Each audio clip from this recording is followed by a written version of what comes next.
देना तो ज़्यादा देते 100-200 भी बहुत थे उस समय। तो महाराज बोले नहीं, सज्जन पुरुषों को अच्छे काम में सहयोग करना चाहिए। महाराज जी ने स्वीकार किया। उन्होंने भाई हम लोग लौकिक आदमी है, संसारी आदमी है और अलौकिक आदमी, एक पैसे की भी आपने सद्भाव से उनको अर्पण कर दिया। एक अफसर के यहाँ गए तो इकट्ठे हो गए लोग, दक्षिणा दी महाराज जी को। अब वो एक चपरासी था उनका, नौकर घर का, वो 1 रुपया लेकर के मुट्ठी में, वो शर्मिंदा हो रहा था, मैं 1 रुपया कैसे दूँ, शर्मिंदा हो रहा था। और महाराज जी बोले तू दक्षिणा नहीं देगा, उसके हाथ से लेकर के रुपया लेकर जब जबरदस्ती और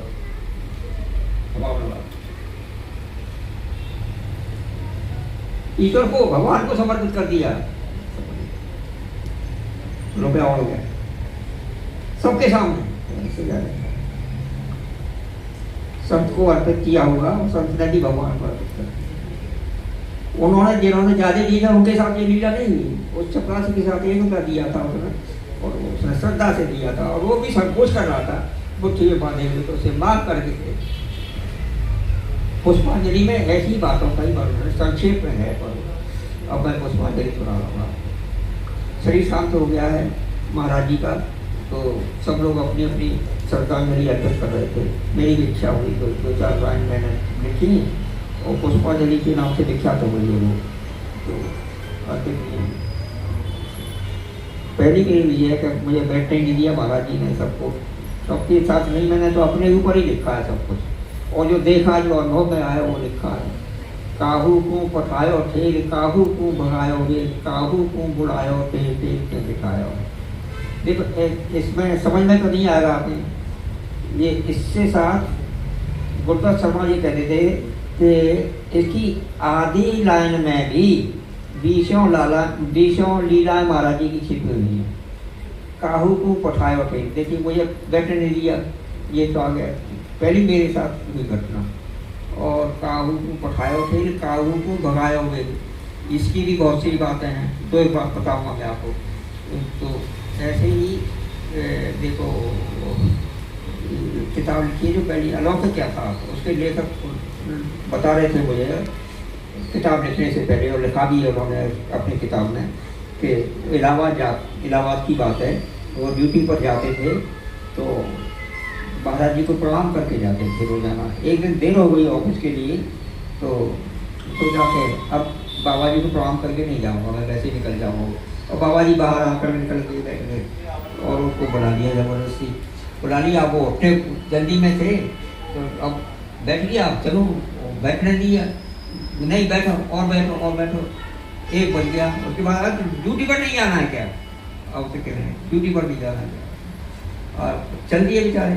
और जा करके ऑफिस में छुट्टी रुका, मैं बाबू से कागज़ मांगा, बाबू कागज़ जो एप्लीकेशन लिखूँगा, तो किसके लिए, कि अपने लिए छुट्टी की, क्या कब की, कि आज की, कि आज तो तुम सुबह से आए हो, दस्तखत दिखाती है रजिस्टर में, ये महाराज जी के लिए रजिस्टर में दस्तखत हो रहे थे उसके, और काम संपादित दिखा दिया जो उनको करना था।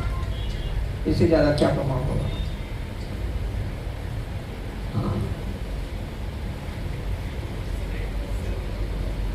याद कर रहा हूँ, अभी भूल गया मैं, कोई बात कहना चाह रहा था। मेरी झोपड़ी के भाग आज जाग जाएंगे, राम आएंगे। मेरी झोपड़ी के भाग आज जाग जाएंगे, राम आएंगे। हाँ राम आएंगे आएंगे, राम आएंगे। हाँ राम आएंगे आएंगे, राम आएंगे। मेरी झोपड़ी के भाग आज जाग जाएंगे, राम आएंगे। बाबा नीब करोरी महाराज, सारे ही भक्त जनों को मेरा हृदय से प्रणाम। बाबा महाराज की शरण में जो भी भक्त हैं, बाबा महाराज को जो प्रतिदिन श्री हनुमान चालीसा सुना रहे हैं, यह बाबा नीब करोरी महाराज के भक्त की सेवा कर रहे हैं उनके ऊपर बाबा की कृपा सदैव बनी रहेगी। बाबा नीम करोली महाराज का ये धाम महाराष्ट्र में पुणे में है और बहुत ही अद्भुत, क्योंकि यहाँ पर जो बाबा के भक्त हैं उनके अंदर सेवा भाव मैंने देखा। ऐसा सेवा भाव मुझे बाबा के धामों में दिखा पर कम दिखा। यहाँ पर 100% सेवा भाव भक्तों के अंदर देखा है हमने स्वयं। जब आप जाएंगे आपको भी दिखेगा। क्यों? क्योंकि ये सब बाबा महाराज को मानते हैं और बाबा महाराज की भी मानते हैं। बाबा महाराज तो कोमल चित कृपाल रघुराई, कपि के तु धरी निठुराई। जो कोमल हैं, जो निर्मल हैं, उन पर संत कृपा और भगवंत कृपा बहुत जल्दी होती है। भगवान की कृपा अगर पानी है, संत की कृपा पानी है, तो एक ही कार्य करना, बहुत साफ हो जाना, कोमल हो जाना। आप कठोर नहीं होना, क्योंकि भक्त कठोर नहीं होते हैं, अभक्त कठोर होते हैं। जिनके अंदर कठोरता होती है वह अभक्त होते हैं, जिनके हृदय में प्रेम होता है वह भक्त होते हैं। जय हो श्री विट्ठलनाथ की। पंढरपुर वाले विट्ठलनाथ जी महाराज के 2 बार दर्शन करने का सौभाग्य मुझे मिला। सोचा पुणे जा रहा हूँ तो कई धामों में जाऊँगा, पर बाबा को जो मंजूर वही हुआ। इतना ज़्यादा पानी बरसा कि पुणे से वापस आना पड़ा फरक्काबाद के लिए। बाबा का ये धाम तो अद्भुत, सारे ही धाम प्यारे और अद्भुत हैं। सभी धामों में नीम करोली बाबा की कृपा है, पर पुणे में भैया ने जो धाम बनाया है बाबा की प्रेरणा से, बाबा की कृपा से, वह अद्भुत है। बहुत से भक्त ऐसे हैं जिनके मन में आता है कि हम कैंची धाम जाएं, किला घाट जाएं, समाधि स्थल जाएं, जन्म स्थान जाएं, तो अब उनको परेशान होने की आवश्यकता ही नहीं रही, क्योंकि बाबा स्वयं चले आए हैं अब पुणे में। और जब बाबा आ गए हैं तो आप सब भी सेवा करें, इस धाम में जाओ, दर्शन करो, बाबा की सेवा करो। अरे भूखों को भोजन दो, भंडारे चल रहे हो उसमें सहयोग करो, रामचरितमानस पाठ चल रहा हो उसको पढ़ो, सुंदरकांड का पाठ करो, क्योंकि तुझ में रब दिखता है बाबा मैं क्या करूं, तुझ में रब दिखता है बाबा मैं क्या करूं। बाबा नीम करोली महाराज और श्री हनुमान जी महाराज में कोई अंतर नहीं है। श्री हनुमान जी से मिलना हो तो नीम करोली बाबा के भक्तों की सेवा कर लेना, नीम करोली बाबा से मिलना हो तो श्री हनुमान जी के सेवक की सेवा कर लेना, दोनों ही मिल जाएंगे। संत मिलेंगे और भगवंत भी मिलेंगे। बड़ा आनंद आया, इस धाम में रहे और बाबा के भक्तों से मिले। सारे ही बच्चे बहुत प्यारे हैं।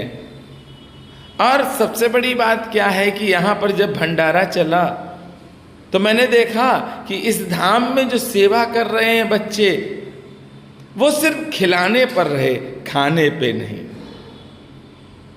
बच्चों ने बहुत अच्छा कार्यक्रम किया। मंजेश भाई यहाँ की सेवा करते हैं। मंजेश भाई हमसे लगभग 4 साल से जुड़े हैं, पर सौभाग्य बाबा ने अब दिया कि अब हम पुणे में पहुँचे हैं, और जब पहुँच गए तो बाबा का गुणगान तो हमें करना ही है, क्योंकि हमें तो बाबा ने इसीलिए नियुक्त किया है कि जहाँ पर जाओ वहाँ पर एक ही बात कहना, अरे बाबा नीम करोली कंबल वाले ने भर दी सबकी जोरी कम्बल वाले ने। और प्रभुदयाल शर्मा जी तो बाबा के वह भक्त हैं अनन्य, जिन पे कृपा सीधी है।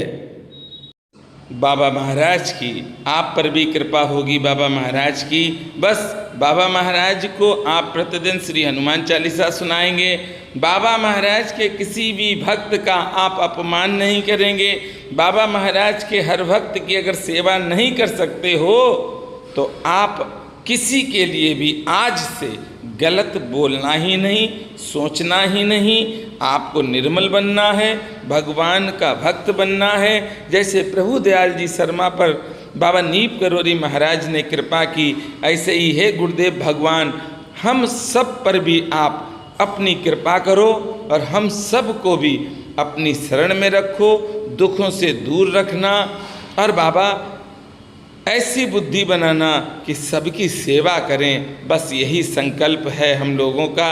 और हम सब बच्चे मस्त रहें, आपके स्वस्थ रहें, दिन रात आपका गुणगान करें और भजन गाएं। बाबा नीब करोरी कंबल वाले ने। जय सिया राम, जय हनुमान, जय बाबा की।